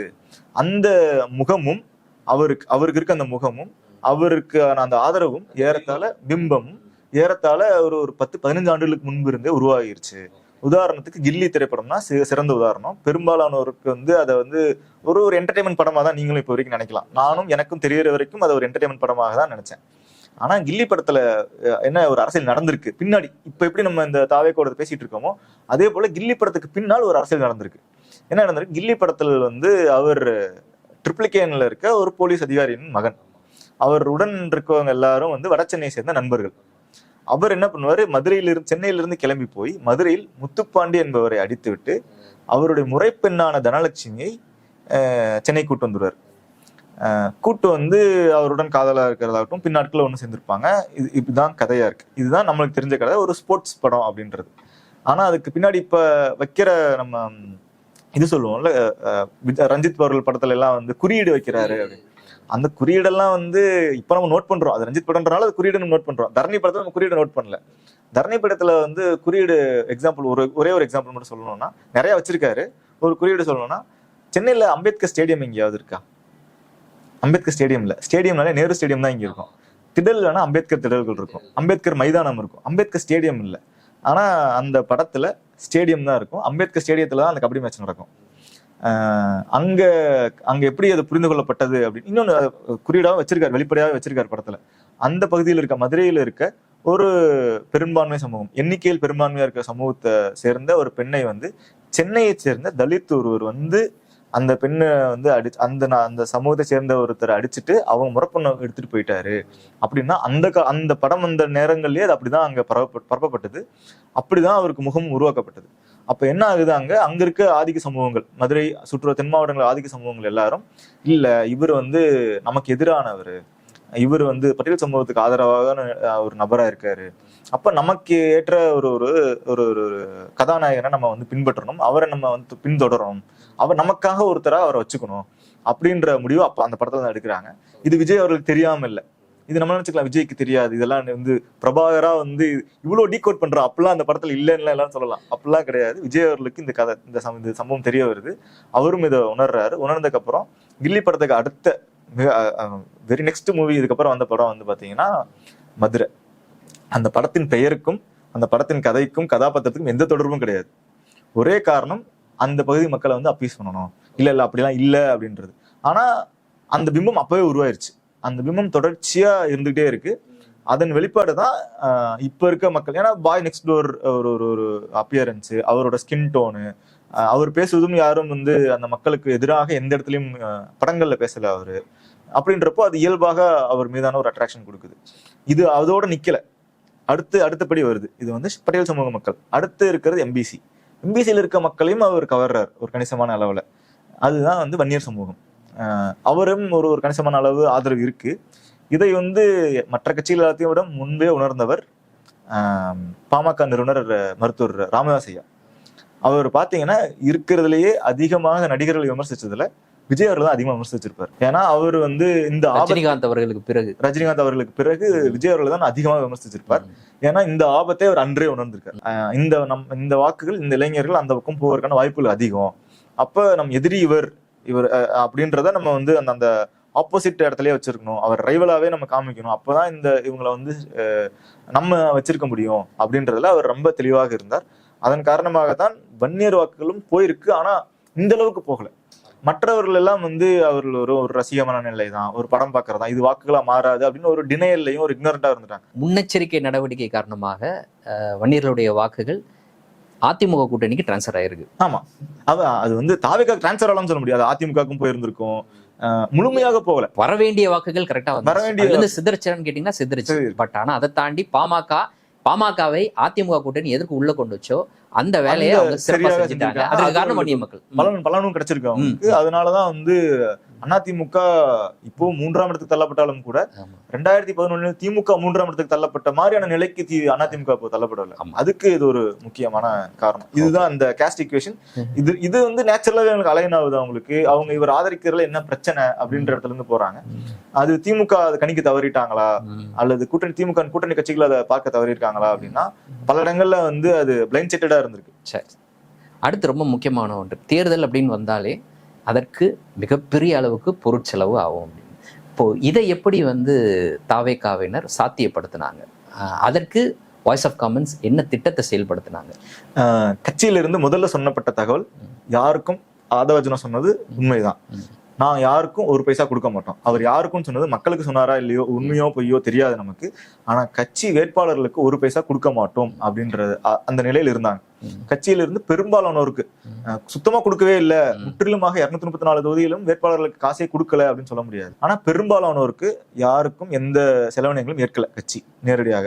இதுவே திமுகவோ அதிமுகவோ அந்த செலவினங்களை ஏற்றிருந்திருக்காங்க. கடந்த காலங்களையும் பார்த்திருக்கோம். இவன் கூட்டணி கட்சிகளின் செலவினங்களை கூட ஏற்றிருக்காங்க. அதிகாரப்பூர்வமாவே அதை இடதுசாரியிலிருந்து விடுதலை சிறுத்தையிலிருந்து அது ஏற்றுட்டு இருந்திருக்காங்க. அப்படி இருக்கப்போ தாவேக்கா நேரடியாக நாங்க வந்து செலவை ஏற்றுக்க மாட்டோம் அப்படின்றத வெளிப்படையா சொல்லிடுறாங்க. சொன்னதுக்கு பிறகுதான் என்ன நடக்குது, அவங்க இந்த லேயர் பை லேயரா வந்து எப்படி ஆன்டி இன்கம்பன்சியை திமுக ஒரு தொகுதி பை தொகுதியா வந்து டைசெக்ட் பண்ணி ஆதரவை பெருக்கினாங்களோ அதே போல ஒரு தொகுதிக்கும் நம்ம வந்து மாநில லெவல்ல ஒரு கல்வி நிறுவனம் வந்து திமுக ஆதரவாக இருக்கும், ஒரு கல்வி நிறுவனம் அதிமுக ஆதரவாக இருக்கும், ஒரு கல்வி நிறுவனம் தாவேக்கு ஆதரவாக இன்று நிகழ்ச்சியெல்லாம் நடத்தினாங்கன்னு பார்த்துருக்கோம். அவங்களால வந்து ஒட்டுமொத்த தமிழ்நாட்டுக்கான செலவினங்கள் எல்லாம் பார்த்துக்க முடியாது. ஒரு சில பெருநிறுவனங்கள் 1-2 கொடுப்பாங்க. அதிமுகவுக்கு வந்து பொருட்செலவு கொடுத்துருப்பாங்க, தாவேக்கா கொடுப்பாங்க, திமுக கொடுப்பாங்க, இப்படி இருக்கும். ஆனா இது எல்லாமே வந்து கட்சிக்கு தான் போகும். கட்சிகள், திராவிட கட்சிகள் அதை வந்து தேர்தல் செலவினங்களுக்கு பயன்படுத்துறாங்க. தாவேக்கு அப்படியான கட்டமைப்பு இல்லை, அப்படியான ஃபண்டிங் ஃபுல் ஃபிளெட்ஜா உள்ள வந்திருக்குமானும் நமக்கு தெரியாது. அதுவும் வந்தாலும் எவ்வளவு தூரத்துக்கு இருந்திருக்கும்னு தெரியாது. அப்ப இது என்ன நடக்குது அப்படின்னா அவங்க வந்து கிரவுண்டுக்குள்ள போறாங்க, தொகுதிக்குள்ள போறாங்க. இந்த தொகுதியில அதிமுக திமுகவால் திராவிட கட்சிகளால் பாதிக்கப்பட்ட நிறுவனங்கள் யாரு, தொழிலதிபர்கள் யாரு, தொழில் நிறுவனங்கள் என்ன, நிறுவனங்கள் தொழில் நேரடியா பாதிக்கப்படுறதுன்றது வந்து கம்மியா தான் இருக்கும். நான் வந்து ஒரு இது கேட்டேன், ஃபேவர் கேட்டேன்றது. என் நிறுவனம் என் தொழிலே பாதிக்குது, என் நிறுவனத்தை வேலை பேசினாங்க, உதாரணத்துக்கு என்ன மிரட்டினாங்க. உதாரணத்துக்கு ஒரு இடத்துல ஒரு தொகுதி, அந்த தொகுதியில வந்து ஒரு கல்வி நிறுவனம், அந்த கல்வி நிறுவனத்தை வாங்குறதுக்கு திமுக இருக்க சில பிரமுகர்கள் முயற்சிக்கிறாங்க. அது வந்து அதிமுக காலத்துல நடக்குது. அதிமுக ஆட்சியில் இருந்த சமயத்துல திமுகவை சேர்ந்த சில அரசியல் தலைவர்கள் வந்து ஒரு கல்வி நிறுவனத்தை வாங்குவதற்கான முயற்சியில் ஈடுபடுறாங்க. நெருக்கடி எல்லாம் கொடுக்குறாங்க, எங்களுக்கு இந்த கல்வி நிறுவனம் வேணும் அப்படின்ற மாதிரி. அப்படின்றத அவங்க சொல்றாங்க நம்ம கொடுத்தவர்கள். ஆனா அப்ப அந்த கல்வி நிறுவனத்தை என்ன பண்ணுவாரு, அப்ப ஆட்சியில் இருக்க யார்ட்டையாவது போய் தான் உதவி கேட்கணும்னு போய் ஆட்சியில் இருக்க அதிமுகவிடம் உதவி கேட்டிருக்காரு. அவங்களும் அதுக்கு உதவி செய்யல. இது நீங்க பாத்துக்கோங்க அப்படின்ற மாதிரி சொல்லிடுறாங்க. அப்ப என்ன ஆகுது, அதுக்கப்புறம் பிறகு அவர் வந்து நிராகரிச்சிடறாரு. அவங்களும் வந்து அவ்வளவு ரொம்ப அதீதமான நெருக்கடி கொடுத்து அதை அப்படியே அபகரிக்கணும்ன்ற முயற்சி எல்லாம் நடக்கல. அது இந்த காலத்துலயும் சாத்தியமும் கிடையாது. அப்ப அது ஒரு இக்கட்டான சூழல் தான். நீங்க வந்து ஒரு பெருந்தலைவர் வந்து உங்ககிட்ட வந்து கேக்குறாங்க, அல்லது அந்த அந்த அவர் மறுத்துட்டாரு, அந்த கோபம் அவருக்கு இருக்கு. அதிமுக திமுக ரெண்டு பேருமே எனக்கு ஹெல்ப் பண்ணல அப்படின்ற கோபம் இருக்கு. இத வந்து இந்த விஓசியில வேலை பார்த்த நபர்கள் ஐடென்டிஃபை பண்றாங்க. அவங்க நேரடியாக போய் அப்ரோச் பண்றாங்க. அப்ரோச் பண்ணா உங்களுக்கு நான் பண்றேன், என்ன பண்ணணும்னு சொல்லுங்க அப்படின்னா, எங்களுக்கு இந்த மாதிரி இந்த இதுக்கு பினான்சியலா இதெல்லாம் தேவைப்படுது, இந்த வாகனங்கள் மாதிரி தேவைப்படுது, தங்குமிடம் சிலருக்கு தேவைப்படுது, வர்றோம் இந்த மாதிரியான அந்த கட்சிக்கு வேலை பார்க்கறவங்களுக்கு சில இந்த இதுக்கெல்லாம் தேவைப்படுதுன்னு தாராளமா பண்ணி தரோம் அப்படின்னு சொல்லி அவங்க ஃபண்ட் பண்றாங்க இந்த கல்வி நிறுவனம். இது வந்து ஒரு தொகுதியில் நான் சொல்றேன். இதே மாதிரி சில செயின் ஆஃப் பிரியாணி கடையெல்லாம் வச்சிருக்கோம், செயின் ஆஃப் ரெஸ்டாரண்ட்ஸ் இருக்கும்ல, அந்த செயின் ஆஃப் ரெஸ்டாரண்ட்ஸ் வச்சிருக்காங்க. டெக்ஸ்டைல் நிறுவனங்கள், industries, textile industries, garment units, இதெல்லாம் தொகுதி வாரியா. இது நம்ம ஒரு பெரும் நிறுவனம் இருக்கு, அந்த தொழிலதிபர் எல்லாம் அப்படி பகுதி வாரியாக. ஏன்னா அவங்களுக்கும் பெரிய செலவாகல. நீங்க யோசிச்சு பாருங்க, ஓட்டுக்கு காசு கொடுக்கல பெரிய அளவுக்கு, ஒரு சில இடங்கள்ல நடந்ததா தகவல் இருக்கு. இன்னொரு விஷயம், பெரிய அளவுக்கு போய் வந்து இவங்க பண்ண மாதிரி, மற்ற திமுக பண்ண மாதிரி மிகப்பெரிய அளவுக்கு பிரச்சாரம்லாம் இவங்க போகவும் இல்லை, பண்ணவும் இல்லை. பட் ஆனா சிறிய தொகை அவங்க செலவு பண்ணாங்க. அந்த செலவை இப்படியாக அவங்க ஏன்னா இதுல வந்து நிறைய பேர் வந்து அவங்க வேட்பாளர் தேர்வுல இருந்து அதை எப்படி பாக்குறோம்னா, அவங்க எங்கெங்கெல்லாம் வந்து இந்த மாதிரியான வேட்பாளர் தேர்வு நடந்திருக்கு, மற்ற கட்சிகள்ல எதிர்ப்பா இருக்கவங்க, அதிருப்தியில் இருக்கவங்க, இப்படிலாம் நடந்திருக்கு. சில இடங்கள்ல வந்து அவங்க வந்து இப்படியான நபர்களே எடுக்க வேண்டிய சூழல் இருக்காங்க. அதாவது அங்க மாவட்ட செயலாளர்கள் ரொம்ப காலமா பணியாற்றிட்டு இருப்பாரு, அப்ப அவருக்கு வாய்ப்பு கொடுக்கணும் வேண்டிய ஒரு ஒரு சூழல் இருக்கும். ஆனா அந்த மாவட்ட செயலாளர் வந்து தாவேகா மாவட்ட செயலர் 2 எக்ஸ்ட்ரீம் தான் இருக்காங்க. ஒண்ணு, அவர்கள் வந்து ஒரு அன்றாடம் ஏதோ கிடைக்கும் வேலையை பார்த்துட்டு இருக்க மாதிரியான ஒரு சின்ன வேலை, அந்த மாதிரியான வேலைகள் இருக்காங்க. இன்னொன்னு அவருக்கு பிசினஸ் பண்ற, இதுக்கு ரெண்டு மிடில் யாருமே இல்லை. அப்ப இந்த பிசினஸ் பண்றவங்க, தொழிலதிபர்களா இருக்கவங்க, ரியல் எஸ்டேட் பண்றவங்க, அவங்களா கூட திரட்டிக்கலாம். இப்போ அன்றாடம் ஒரு வேலையை பார்க்கவங்க, ஒரு ஏஜென்ட்டா ஒர்க் பண்றவங்க, ரியல் எஸ்டேட் ஏஜென்ட்டா தான் இருப்பாங்க. அது ஒரு பெரிய பிசினஸை வாங்கி விற்கிற மாதிரி இல்லாம புரோக்கரிங் இருக்கவங்க, அந்த மாதிரியான வேலைகள் இருக்கவங்களுக்கு இந்த நிதி நெருக்கடி அப்படின்றது இருந்திருக்கு. நீங்க உங்களுடைய ஸ்டோரியில குறிப்பிட்டிருக்கிறது போல வாய்ஸ் ஆஃப் காமன்ஸ்ல இருக்கக்கூடிய நபர்கள், இந்த நபர்கள் இப்படியாக இறங்கி இவ்வளவு பெரிய வேலையை செய்யணும் அப்படின்ற அந்த ஊக்கம் அப்படின்றது அவர்களுக்கு எப்படி கொடுக்கப்பட்டது வாய்ஸ் ஆஃப் காமன்ஸ் மூலமாக? ஊக்கம்லாம் அவங்க என்னன்னா, இவங்க எல்லாரும் இளைஞர்கள், பெரும்பாலும் 30க்கு கீழே இருக்கவங்க, இன்னும் சொல்ல போனா 25க்கு கீழே இருக்கவங்க. இதுலதான் வந்து திராவிட கட்சிகளுக்கும் அவங்களுக்கும் எங்க வேறுபடுதுன்னா, திராவிட கட்சிகள் பெரும்பாலும் 25 வயதுக்கு உட்பட்டவர்களை பணியமர்த்துவதற்கு தயாராக இல்லை. சில இடங்கள்ல என்ன நடந்திருக்கு, நேர்முக தேர்வுக்கு போயிருக்காங்க. நேர்முக தேர்வு நிறைய பேர் இளைஞர்கள், ஸ்டேட் காலேஜ் கல்லூரி முடிச்சோன்னா நேரா வந்தவங்க, கல்லூரி படிச்சுட்டு கடைசி இயர்ல இருக்கவங்க, இல்ல 1 வருஷம் ஆனவங்க, 2 வருஷம் ஆனவங்க, எந்த எக்ஸ்பீரியன்ஸ் இல்லாம அவங்களும் வந்து அதிமுக வேலை பார்த்த நிறுவனங்கள் எல்லாம் இன்டர்வியூ அட்டன் பண்ணி வந்திருக்காங்க. அங்க அவர்கள் சொல்லப்பட்ட பதில் வந்து, நீங்க வந்து வயசு உங்களுக்கு கம்மியா இருக்கு, அரசியல் அனுபவம் இல்லைன்றதை தாண்டி இதை குறிப்பிட்ட சொல்லியிருக்காங்க. உங்களுக்கு எல்லாம் வந்து ஒரு விஜய் மேல ஒரு சிம்பத்தைஸ் வந்து இருக்கும், ஒரு பயாஸ் இருக்கிறதுக்கான வாய்ப்பு இருக்கு, அது நீங்க இந்த வேலைக்கு தகுதியான நபரான்னு கேட்டா தகுதியான நபர், ஆனா உங்கள் வயதுனால வந்து எங்களுக்கு எடுக்கிறதுல ஒரு தயக்கம் இருக்கு, ஒரு சிக்கல் இருக்கு அப்படின்றதாக சொல்லி நிராகரிக்கப்பட்டிருக்காங்க.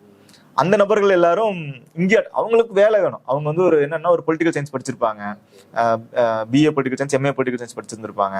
பொலிட்டிக்கல் ஸ்ட்ராட்டஜிக்குனே சில கோர்சஸ் இருக்கு மற்ற பல்கலைக்கழகங்கள். அது மாதிரி படித்த நபர்கள் அவங்க ப்ரொஃபஷனலா அவங்க அங்க போறாங்க, அவங்களை அரவணைச்சுக்கிறாங்க. அவங்க பப்ளிக் பாலிசியில ஒர்க் பண்ணணும், ஒரு அரசியல் கட்சி எப்படி ஒர்க் பண்ணணும் நாங்க தெரிஞ்சுக்கணும், இப்படி வர்றாங்க. அவங்கள போய் இவங்க அரவணைச்சுக்கிறாங்க. இந்த நபர்கள் இவங்க கத்துக்கிட்ட ப்ரொஃபஷனல் ஸ்கில்ஸ் அதுக்கு கைட் பண்றதுக்கு கபில் சாஹூ அப்படின்றவரை வாய்ஸ் ஆஃப் காமன் நியமிச்சிருக்கு. ஆதவர்ஜுனாவோட நிறுவனம் தான். அவர் நிறுவனத்துல அடுத்து இருக்கவர் கபில் சாஹூ. அவர் தான் வந்து இந்த ஃபீல்டு டீம் எல்லாம் கோஆர்டினேட் பண்றாரு. அவரு நியமிக்கிற அவர் இதெல்லாம் பண்ணுங்கன்னு சொல்றாரு. அப்போ ஒருத்தர் சொல்லிக் கொடுக்க ஒருத்தர் இருக்காருன்றப்போ இந்த ஃப்ரெஷ் மைண்ட்ஸ் காலேஜ் வந்தவங்களும் நம்ம இதை வேலை பார்ப்போம், அவங்களும் வேலை பாக்குறாங்க. அவங்களுக்கும் வந்து ஒரு அவநம்பிக்கை இருக்குதான் செய்யுது. ஜெயிப்போமா, இவ்வளவு வேலை பார்க்கறோம், இதெல்லாம் பண்றோம்ன்றலாம் இருக்கு. ஆனா இது எல்லாமே வந்து சேரும். விஜய்ன்ற பிம்பம் எப்படி அதுக்கு பயன்பட்டது?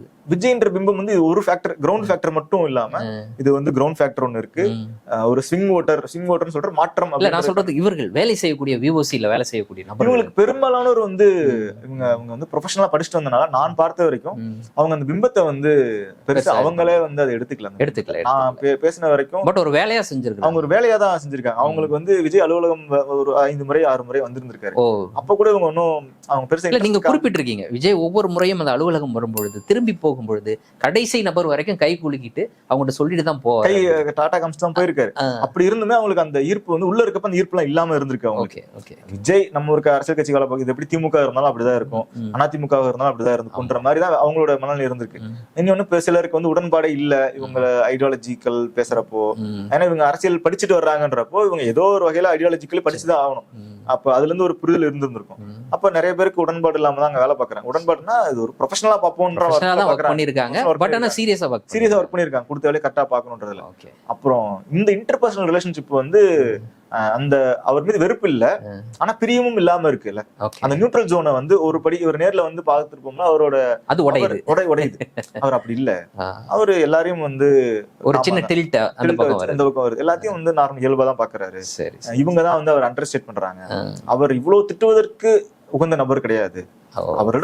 அவரிடம் வந்து நிறை குறைகள் இருக்கலாம், ஆனா வெளியே இருந்து அவர் மீது காட்டும் வெறுப்பளவுக்கு அவர் மீது காட்ட வேண்டியது இல்லை அப்படின்றது. ஆனா அது அவர் உள்ளூர அதை செய்யறாரா அவங்களுக்கு அந்த சந்தேகம் இருக்கு. ஏன்னா அவங்க ப்ரொஃபஷனலா படிச்சிட்டோம்னால அவங்களுக்கு தெரியுது. ஏன்னா இவங்களே நெரேட்டிவ் செட்டிங்ல இருக்காங்க, பெர்ஸ்பெக்டிவ் செட்டிங்ல இருக்காங்கன்றப்போ இது நிஜமாலும் இயல்பாவே அதை பண்றாரா இல்ல அதை ஒரு ஸ்ட்ராட்டஜியாவே அவர் வந்து எல்லாரிடமும் இப்படி இருக்கு அப்படின்ற சந்தேகம் அவங்களுக்கு இருக்கு. இறுதியாக இந்த தேர்தலுடைய வெற்றியே வந்து சமூக வலைதள பரப்புரையின் மூலமாக தான் நடந்துச்சு அப்படின்னு எல்லாரும் சொல்றாங்க. நீங்களும் கூட உங்களுடைய செய்தியில குறிப்பிட்டிருக்கக்கூடிய விஷயம், வெளியில இருந்து சொல்லக்கூடிய நபர்கள் ரூட் மாஃபியான்னு சொல்லி சொல்றோம். ஜெகதீஷ் அப்படின்ற அந்த நபரினுடைய தலைமையில விஜயனுடைய உதவியாளர், அவருடைய அந்த ரூட் மாஃபியா இல்லைன்னா அந்த ரூட் அப்படின்ற அந்த நிறுவனம் அப்படின்றது எப்படி சமூக வலைதளங்கள்ல விஜயை கொண்டு போய் சேர்ப்பதற்கும் எதிர்க்கட்சிகளை பற்றி தவறான உண்மைக்கு புறம்பான விஷயங்களை கொண்டு போய் சேர்ப்பதற்கும் பயன்பட்டது, அது எப்படி வந்து இந்த வெற்றியை சாத்தியமாக்கியது? அது வந்து ரூட் மாஃபியா அப்படின்னு ரூட் அவங்கள அப்படி ஒரு இது வந்து வில்லனைஸ் பண்ற டோன். ஏன்னா இது எல்லா கட்சிகளும் பண்றாங்க. இது வந்து என்ன அவங்களை வந்து வில்லனைஸ் பண்றப்ப எனக்கு என்ன தோணுதுன்னா, இது திமுகவும் பண்ணியிருக்காங்க, அதிமுக ஆட்சி காலத்துல இருக்க அதிமுகவும் பண்ணியிருக்காங்க, பாஜக பண்ணாத இது இல்ல, அவதூறு மிஸ்இன்ஃபர்மேஷன் பண்ணாதது இல்ல, எல்லாருமே எல்லா காலகட்டத்திலும் பண்ணியிருக்காங்க. அது அரசியலுக்கு வரும்பொழுது விஜயும் அவர்களும் பண்றாரு. ஆனா அது வந்து அதுல சரி தப்புன்றதுக்குள்ள நம்ம போக முடியாது. அது அந்த கட்சிகள் எல்லா கட்சிகளும் பண்றாங்களே அப்படின்றதான். ஆனா அது எத்திக்கலா, இதுக்கெல்லாம் வந்து வரைமுறைகள் இருக்கா, இதுக்கு செட் ஆஃப் ரூல்ஸ் அப்பெல்லாம் எதுவுமே கிடையாது. இது ஒரு வார், ஒரு போர்ல வந்து சாமதான பேத தண்டம் அனைத்தையும் எல்லாரும் பயன்படுத்துவாங்க. சரி, இப்போ திமுக பண்ணாரு ஜெகதீஷ் அப்படின்றது. இதுல ஜெகதீஷ் அப்படின்றது அவர் ஒரு நபர் மட்டும் கிடையாது. அவர் வந்து 2016 இருந்து குறைஞ்சபட்சம் எனக்கு தெரிஞ்ச அளவுக்கு 2016 இருந்தே விஜயராவன் இமேஜ்ல ஒர்க் பண்றாரு. அவரோட படங்களுக்கான இமேஜ்ல ஒர்க் பண்றாரு. படங்கள் வந்து ஓரளவுக்கு சுமாரா இருந்தாலுமே கூட அந்த படங்களை வெற்றியடைய செஞ்சிடணும், இவரை வந்து முன்னிறுத்தணும் அப்படின்றதுல ரொம்ப கடுமையாக அவர் 2016 இருந்து வேலை பார்க்கிறாரு. அதிகாரப்பூர்வமாக 2020 தான் அந்த ரூட் நிறுவனம் அப்படின்றது அது ஒரு ப்ரொடக்ஷன் கம்பெனியாக தான் துவங்குறாங்க. அந்த நிறுவனம் 2020 இருந்தே தொடர்ச்சியா வேலை பார்க்கறாங்க. அவர் மட்டும்தான் அப்படின்றது கிடையாது, அவர் இருக்கார். அதுக்கு பிறகு ஜான் ஆரோக்கியசாமி அவர் இருக்கார். சோசியல் மீடியால என்ன போகணும், என்ன கண்டென்ட் இருக்கணும், என்ன கன்வே ஆகணும்ன்ற கண்டென்ட் ஃபீட் பண்றதெல்லாம் அவரு தான். அதற்கு மூளையாக செயல்படுறவர் வந்து ஜான் ஆரோக்கியசாமி அவர்கள் தான். இதுதான் இருக்கணும்ன்றதுக்கு உதாரணத்துக்கு அவங்க ஒரு மாவட்ட செயலாளர் கூட்டம் நடத்தி அதிமுக கூட்டணி வைக்கலாமா அப்படின்னு ஒரு கருத்து கேட்கறாங்க. அந்த கருத்து கேட்டதுல நிறைய நமக்கு அன்றைக்கு இருந்த தகவல்படி அன்னைக்கு கருத்து கேட்டாங்கன்றது உண்மை. இன்று வரைக்கும் அது உண்மைதான். ஆனா அவங்க தரப்புல இருந்து அபிஷியலா சொல்லல என்ன சொன்னாங்கன்ற நான் அந்த சீக்வன்ஸ் ஆஃப் ஈவெண்ட்ஸ் சொல்றேன். போன்ல கருத்து கேட்டாங்கன்றதா நமக்கு எல்லாம் தெரிஞ்சது. எனக்கு அப்பதான் மாவட்ட அவ்வளவுதான் சொல்லுவாங்க, அதுக்கு மேல மாவட்ட சொல்ல மாட்டாங்க.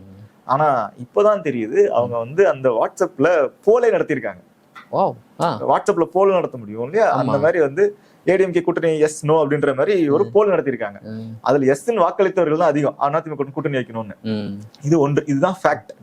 அப்ப என்ன நடக்குது, இந்த தகவல் வந்து ஒரு மதியம் போல வெளியே கசிய ஆரம்பிச்சுன்னா முதல்ல அவங்க பரப்பின இது என்னன்னா, அப்படி ஒரு மாவட்ட செயலாளர் கூட்டமே நடக்கல அப்படின்னு பரப்ப ஆரம்பிச்சிடுறாங்க. மாவட்ட செயலாளர் கூட்டமே பரப்ப ஆரம்பிக்கலன்றது ஒரு கால், அவங்க எடுத்து அதை பரப்பிடுறாங்க. ஆனா ஒரு மணி நேரம் 2 மணி நேரத்திலேயே அவங்களுக்கு ஒரு தகவல் வருது, அது மாவட்ட செயலாளர்கள் உறுதிப்படுத்துறாங்க. இது நம்ம கையில மட்டும் கிடையாது. மாவட்ட செயலாளர் ஆமான்னு சொன்னாங்க, யார்ட்டே வீடியோ எடுத்து போட்டான்னு யாரா பேசிட்டாங்கன்னா, ஏன்னா 120 மாவட்ட செயலாளர்கள் 100 பேர் அப்ப அந்த நேரத்துல வந்து 120 நியமிச்சிருந்தாங்கன்னு நினைக்கிறேன். 120 மாவட்ட செயலாளர் இருக்காங்க. யாரோ ஒருத்தட்ட வீடியோ வாங்கி போட்டாலும் 120 பேருக்கு நீங்க உடனடியாக கால் பண்ணி சொல்லாதீங்கன்னு சொல்லி நிப்பாடுறதும் கஷ்டம். ஆல்ரெடி எங்கேயாவது பேசி இருந்திருக்கலாம், வாய்ஸ் ரெக்கார்டிங் இருக்கலாம். அப்ப என்ன சொல்றாங்க, அடுத்த கட்டத்துக்கு நகர்றாங்க. முதல்ல அப்படி நடக்கவே இல்லைன்னு அவதூறுன்னு போட்டவங்க, கூட்டம் நடந்துச்சு ஆனா அதுல வந்து இதை பத்தி பேசல, தேர்தல் வேலைகளை பத்தி நாங்க பேசணும், நாங்க வந்து அதிமுக கூட்டணி வச்சு அடுத்த லெவலுக்கு நகர்றாங்க. ஸோ இந்த ஸ்ட்ராட்டஜி எல்லாம் நேரத்துக்கு நேரம் ஸ்ட்ராட்டஜி பண்றலாம் ஆரோக்கியசாமி அவர்கள் தான். இதுக்கு கண்டென்ட் மட்டும்தான் வந்து அந்த டீம் அங்க இருக்க வார் ரூம்ல இருந்த ஒரு 40 பேர் டிஜிட்டலுக்கு பணியாற்றுறாங்க. இவங்க கண்டென்ட் இவங்க கொடுக்கறது, அதை கொண்டு போய் சேர்ப்பது, ரூட் சேர்க்கிறதா வந்து 2 பேர் பாக்குறாங்க. அதை அந்த ரூட் எப்படி இதை கொண்டு போய் பெருவாரியான மக்கள்கிட்ட டிஜிட்டல்ல எப்படி அதை கொண்டு போய் சேர்க்கிற வேலை? அவங்ககிட்ட ஆல்ரெடி ஒரு எக்ஸிஸ்டிங் மிஷினரி இருக்கு, ஆல்ரெடி இருக்கு. அது வந்து படத்துக்காக தயாரிக்கப்பட்ட ஒரு மிஷினரி, அதாவது திரைப்படத்துக்காக ஒரு சினி இண்டஸ்ட்ரிக்காக தயாரிக்கப்பட்ட ஒரு மிஷினரி. நீங்க எப்படி வந்து விஜய் சண்டை அஜித் சண்டை வரும்பொழுது அதுல அந்த சண்டையில வந்து என்ன தர்க்கம் நியாயம்லாம் தாண்டி விஜய் அவர்கள் தான் ஜெயிப்பார். சமூக வலைத்தளம் விஜய் அவர்களுக்கும் ரஜினி அவர்களுக்கும் கண்மூடித்தனமா அடிக்கிறது, விஜய் அவர்கள் தான் ஜெயிப்பார். அதை எப்படி இப்படிதான் பயன்படுத்தினாங்க ரூட் நிறுவனமும். விர்ச்சுவல் வாரியர்ஸ் வெறும் ஆதரவாளர்கள் தான்.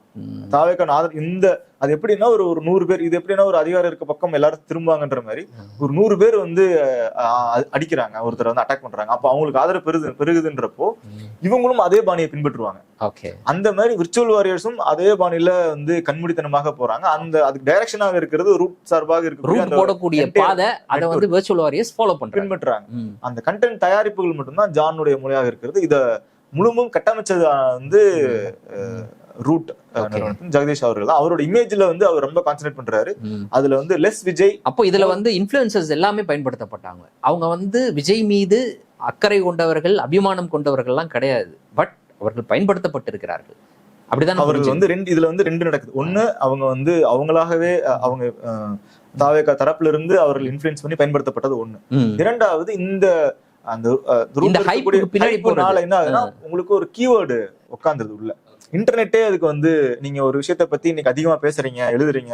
உதாரணத்துக்கு நான் எழுதின செய்தியே சொல்லணும்ன்றதுக்காக சொல்றேன். நான் எழுதின செய்தியை சொல்லணும்ன்றது நோக்கம் கிடையாது, பட் எனக்கு அது அனுபவம் அந்த இதில் எனக்கு தெரிஞ்சுக்கிட்டேன்றனால. சாத்தாங்குளம் செய்தி எழுதுன அன்னைக்கு அந்த செய்தி அவ்வளவு தூரம் ரீச் ஆனதுக்கு அந்த கண்டென்ட் உண்மையா இருந்து, அந்த கண்டென்ட் உண்மை, அது நல்ல நம்ம வந்து உண்மையை வெளிக்கொண்டு வந்தோம், அதுல எல்லாம் மாற்று கருத்து இல்லை. ஆனா அதுக்கு கூடவே இன்னொரு காரணம் என்னன்னா, அன்னைக்கு இந்திய அளவுல சாத்தாங்குளம்ன்ற வார்த்தை வந்து 3ஆம் இடத்துல ஹையஸ்ட் சர்ச். நான் செய்தி எழுதுனது வந்து மாலை வருது, அதாவது இன்றைக்கு காலை அதிகாலை இறக்குறாங்க, நான் மறுநாள் மாலை தான் அந்த செய்தி எழுதுறோம். ஆனா மறுநாளுமே இந்திய அளவுல அந்த கீவேர்டு வந்து 3ஆம் இடத்துல இருக்கு. அதனால அந்த செய்தி வந்து இன்னும் அதிகமானவருக்கு போய் சென்று சேர்ந்தது. அதனாலதான் அந்த செய்தியை வந்து நாங்க அன்று மாலையே எழுத வேண்டிய பிரசுரிக்க வேண்டிய கட்டாயத்துல இருந்தோம். அடுத்த நாள் காலையில கூட வந்து ஃப்ரெஷ்ஷா போடலாம்ன்ற ஒரு விவாதம்லாம் கூட இருந்தது. ஆனா இல்ல, இன்னைக்கு நீங்க இன்னொரு வேற ஒரு ஆங்கிள் எடுத்திருந்தீங்க. ஆமா, ஆங்கிள் எடுத்து இன்னும் அதை அன்னைக்கு நைட்டே அதை எழுதி நைட்டே நீங்க போட்டதுக்கு காரணம் ட்ரெண்ட்ல இருக்கு. ஆனா அந்த ஆங்கிள் நீங்க அடுத்த நாள் கூட போட்டிருந்திருக்கலாம். அடுத்த நாள் கூட போட்டிருந்தாலும் அதுக்கான சூழ்நிலை இருந்தது. ஆனா அந்த இன்டர்நெட்டுக்கான அந்த போருக்கு அங்க அப்போ விஜய்ன்றவர் வந்து இப்போ இல்ல, விஜய் வந்து அப்ப இருந்தே கீவேர்டு. அவர் வந்து படம் எடுக்கிறப்ப இருந்தே அவர் கீவேர்டு. இன்னொரு தகவலும் கூட சொல்லலாம். ஆனா அந்த தகவல் நான் வந்து முழுமையாக சொல்றேன். அந்த தகவலை நாங்க வந்து ரெகுலரா ஒரு இணைய ஊடகத்துக்கு பணியாற்றுறப்போ ரெகுலரா கட்டுரைகள் எழுதுவோம். அரசியல் கட்டுரைகள் எழுதுவேன், மற்ற கட்டுரைகள் தொடர்ச்சி எழுதி சமூகம் சார்ந்த கட்டுரை எழுதிக்கிட்டே இருக்கும். அப்ப அந்த கட்டுரைகளுக்கெல்லாம் ஒரு ரீச் வரும். அந்த கட்டுரைகளும் எந்த அளவிலும் சமரசம் இல்லாத கட்டுரைகள் தான், தரமான கட்டுரைகள் தான். அந்த கட்டுரைகளுக்கு ஒரு வாசிப்பு தன்மை, ஒரு ரீச் ஒன்று வரும். அதே ஊடகத்துல 2019 விஜய் அவர்கள் தொடர்பாக அப்போ அவருடைய படங்கள்ல இருக்க அரசியல் ஆராய்ந்து ஒரு கட்டுரை எழுதுறேன். அப்போ ஒரு அரசியல் வரன்னு அறிவிக்கல, அவர் அரசியல் இல்லை, அவர் படங்கள் எதுவும் அப்போ வரவே இல்லை. அப்ப எந்த சம்பவம் நடக்கல. கடலூர் ஐடி ரைடு மட்டும் நடந்தது. அது நடந்துமே சில மாதங்கள் ஆனதுக்கு பிறகு அந்த கட்டுரை எழுதுறோம். ஆனா அன்றைய நிலையில விஜய்ன்ற கீவேர்டு தான் அது வரைக்கும் வாசித்தவர்கள்லயே அதிகமானோர் அந்த கட்டுரை தான் வச்சாங்க. அந்த வெப்சைட்டுக்கு அது வரைக்கும் ஒரு ஆர்டிகிளுக்கு இதான் வியூவர்ஷிப் அப்படின்னு இருந்ததுன்னா அந்த ஆர்டிகிளுக்கு தான் அந்த மந்தோட ஹையஸ்ட் வியூவர்ஷிப் விஜய்க்கு தான் வந்து. ஸோ விஜய்ன்ற கீவேர்டு வந்து அது வெப்சைட்ல இன்டர்நெட் வேர்ல்டுல அது இருக்கு. அதை வந்து இப்போ எல்லாரும் பயன்படுத்திக்கணும். இன்ஸ்டா இன்ஃபுளுசர்ஸுக்கு வந்து நீங்க அது போட்டா உங்களுக்கு ஒரு 1,00,000 ஃபாலோவர் வர்றாங்கன்றப்போ அதை அவங்க பயன்படுத்திக்கிறாங்க. அவங்க எல்லாரும் இவங்க அதை புஷ் பண்ணிட்டே இருக்காங்க. பாரு இங்க பாரு போட்டா உங்களுக்கு வந்து வரும் அப்படின்னு இவங்க ஒண்ணு காமிச்சிட்டே இருக்காங்க. இந்த செய்தியை காட்டுவதன் மூலமாக அவங்களுக்கு அதிகமான வியூஸ் வருது, டிஆர்பி வருது. அதன் மூலமாக அவங்க வருமானத்தை ஈட்டிக் கொள்ள முடியும். சோ அது இவங்களுக்கும் சாதகமா போயிடுச்சு. சரி நியூஸ் போடுறீங்களா, இதை போடுங்க அப்படின்னு சில நியூஸ் இவங்க எடுத்து கொடுப்பது, அந்த வேலையும் அதை வந்து தொடர்ச்சியா பண்றாங்க. அது ஒர்க் ஆகுது அவங்களுக்கு. இறுதியாக விஜய் வந்து கடைசி நேரத்துல கிட்டத்தட்ட 11 கூட்டங்களை ரத்து செய்யறாரு. ஆமா 11ன்னு நினைக்கிறேன். 11 பரப்புரை கூட்டங்களை ரத்து செய்யறாரு. அந்த ரத்து செய்த பிறகும் அதற்கு எதிராக எல்லா கட்சிகளுமே வந்து பாருங்க பிரச்சாரத்துக்கு கூட வரமாட்டாரு, ஓடி போறாரு அப்படின்னு சொன்னதற்கு பிறகும் கூட மக்கள் அந்த விஷயத்தை எப்படி பார்த்தாங்க? உங்களுடைய அந்த நியூஸ்ல அதை குறிப்பிட்டிருக்கீங்க, அது எப்படி சாத்தியமாச்சு? அதை எப்படி பாசிட்டிவா பார்த்தாங்க? அவங்க ஸ்ட்ராட்டஜியே வந்து ஏன் விஜய் மீது இவ்வளவு கிரேஸ் இருக்கு அப்படின்ற பத்திரிகையாளர்கள் முன்னாடி பேசியிருக்காங்க. மூத்த பத்திரிகையாளர் கோட்டீஸ்வரன் அண்ணா கூட பேசியிருக்காப்ல. அவர் இன்னும் நிறைய முறை வந்தாருன்னா அவர் மீது இருக்க ஈர்ப்பு போயிடும் அப்படின்னு அண்ணா பேசியிருக்காரு. அவர் அந்த ஸ்ட்ராட்டஜியை வந்து தெரிஞ்சுட்டே அவருக்கு முன்னாடி தெரிஞ்சிருக்க கூடும். இதுவும் திட்டமிட்ட விஷயம். அது ஸ்ட்ராட்டஜி சொல்றாங்க. அவங்க ஸ்ட்ராட்டஜி நான் வரேன்னு சொல்லுவேன், ஆனா வரமாட்டேன். அதுவும் ஸ்ட்ராட்டஜி. அதாவது லெஸ் விஜய் மோர் கிரேசி. அதுதான் அவங்களோட தாரக மந்திரம். விஜய் அவர்கள் எவ்வளவுக்கு எவ்வளவு கம்மியாக வர்றாரோ அவ்வளவுக்கு எவ்வளவு அவருக்கான கிரேஸ் அதிகமாக இருக்கும் அப்படின்றது. ஆனா இந்த ரத்து பண்ண திட்டங்கள்ல முழுமையாக அது காரணம் கிடையாது. பாதி இடங்கள் மேபி அதனால காரணமாக இருக்குது. சில இடங்கள்ல வந்து அவர் ஜெனியூனாவே போகணும்னு ஆசைப்பட்டு இருந்திருக்காரு. ஆனா பாதுகாப்பு காரணங்களை வந்து அந்த கரூர் சம்பவத்துக்கு பிறகு ரொம்ப ஸ்ட்ரிக்டா ஃபாலோ பண்ணிருக்காங்க. அதுல அந்த முடிவு எடுத்தது வந்து மூசா சொன்னாரு. அவர் வந்து இங்க இல்ல, அங்க பாதுகாப்பு இல்லன்னு சொன்னா அது விஜயை மறுத்து பேச மாட்டார். நைம் மூசா வந்து ஒரு இடத்துக்கு போக வேணாம்னு சொன்னார்னா விஜய் போக மாட்டார். செக்யூரிட்டி காரணங்களுக்காக அவர் சொல்றாருன்னா அதை மறுக்க மாட்டார். அது என்ன, கடலூர் வந்து அவருக்கு ரொம்ப நெருக்கமான ஒரு ஊர் விஜய் அவர்களுக்கு. எந்த வகையில் நெருக்கம்னா அவருக்கு அங்க ஐடி ரைடு நடந்தது, அங்க இருக்க மக்கள் ஆதரவு, அதுல இருந்து தான் அவருக்கு அந்த பீக் வந்தது. நெய்வேலியில அவர் ஷூட்டிங்ல இருந்தப்ப அப்பதான் வந்து அந்த விஜய் ரசிகர் கொடியெல்லாம் அப்பதான் வந்து பிரபலமாகுது. முன்னாடியே கொடியில அறிவிச்சிருந்தாங்க. ஆனா அங்கதான் அந்த சொல்லி ஏறத்தாழ போடப்பட்டது அப்படின்னா அங்கதான் ஆரம்பிக்கும். அதனால அவர் கடலூருக்கு எப்படியாவது ஒரு முறையா சென்றுடணும் அப்படின்னு 3 முறை பர்மிஷன் வாங்குறாங்க. ஒரு முறை வந்து தேர்தல் ஆணையம் விஜய் அவர்களுக்கு பர்மிஷன் கொடுத்து உதயநிதி அவர்களுக்கு பர்மிஷன் நிராகரிக்கிறாங்க. 3 முறை வாங்குறாங்க. அவர் தொடர்ச்சி அங்க போகணும், எப்படியாவது போகணும். 3 முறை பர்மிஷன் வாங்குறாரு. 3 முறையில வந்து ஒரு முறை வந்து அது உதயநிதி அவரோட கிளாஷ் ஆகுது. அது இல்ல விஜய்க்கு நாங்க பர்மிஷன் கொடுத்துட்டோம், அதனால உங்களுக்கு கொடுக்க முடியாது, நிராகரிக்கிறாங்க. உதயநிதி அவர்கள் வேற திட்டத்தை அப்பவும் ஒரு போக முடியும். ஏன்னா அந்த இடம் வந்து அவ்வளவு பாதுகாப்பானதா இல்ல. இப்ப போனாலும் கூட்டம் உங்களுக்கு அவ்வளவு கூட்டம் வரும், அங்க பாதுகாப்பு இல்ல, திரும்பவும் ஒரு கரூர் மாதிரியான ஒரு சம்பவம் இருக்கிறதுக்கான வாய்ப்புகள் இருக்கு அப்படின்னு சொல்லி அதை நிறுத்துறாங்க. அதனால அவர் கடலூருக்கு கடைசி வரையும் அவரால் போகவே முடியல. அப்ப 2 விஷயமும் இருக்கு. ஒண்ணு, நான் வரேன்னு சொல்லிட்டு வராம இருக்கிறது ஒரு ஸ்ட்ராட்டஜி. இன்னொன்று உண்மையிலே பாதுகாப்பு காரணம். பட் ஆனா அவங்க வெளியில கொண்டு வந்தது எங்களுக்கு அனுமதி கொடுக்கல. அது வந்து அது இன்னொரு ஸ்ட்ராட்டஜி. ஏன்னா ஒரு டீம் நைம் மூசா அவர்கள் பாதுகாப்புக்காக சொல்றாரு. அப்ப அதை நான் எனக்கு எப்படி சாதகம் எப்படி நான் பயன்படுத்திக்க முடியும் அப்படின்னு ஜான் யோசிக்கிறாரு. இல்ல பாதுகாப்பு கொடுக்கலன்னு சொல்லுங்க அப்படின்னு அவரு ஜெகதீஷ் அதை வந்து இதுக்குள்ள கொண்டு போறாரு. அப்படி ஒரு நபர்னால ஜெயிக்கல. ஒருத்தரும் ஒரு தொகுதி வாரியாக லேயர் பை லேயரா இன்ச் பை இன்ச்சா வேலை பார்த்து அதுதான் வந்து நம்மளுக்கு. அதனாலதான் வந்து இந்த ட்ரெடிஷனலா நம்ம கன்வென்ஷனலா யோசிச்சுட்டு இருப்போம். ஒரு மாற்றத்துக்காக ஓட்டு போடுறவங்க விஜயகாந்த் அவர்கள் 8% போட்டாங்க. அதே மாதிரி விஜய் அவர்களுக்கு போடுறவங்க ஒரு 15-20% போடுவாங்க அப்படின்றதான் கணிப்பு. ஏன்னா அதுதான் நீங்க ட்ரெடிஷனலா நம்ம திங்க் பண்ணக்கூடியது. ஆனா இந்த லேயர் பை லேயரா வேலை பார்த்திருக்காங்க அப்படின்றது 35% உயர்த்திருக்கிறது. ஒரு ஆழமான ஒரு செய்தி. அதற்காக மிகப்பெரிய உழைப்பை செலுத்தியிருப்பீங்க. எங்களுடைய வாழ்த்துக்கள். இன்றைய தினம் எங்களோடு இணைந்து பல்வேறு தகவல்களையும் கருத்துக்களையும் பகிர்ந்து கொண்டமைக்கு நன்றி. மீண்டும் ஒரு நேர்காணலில் சந்திப்போம். நன்றி நண்பர்களே.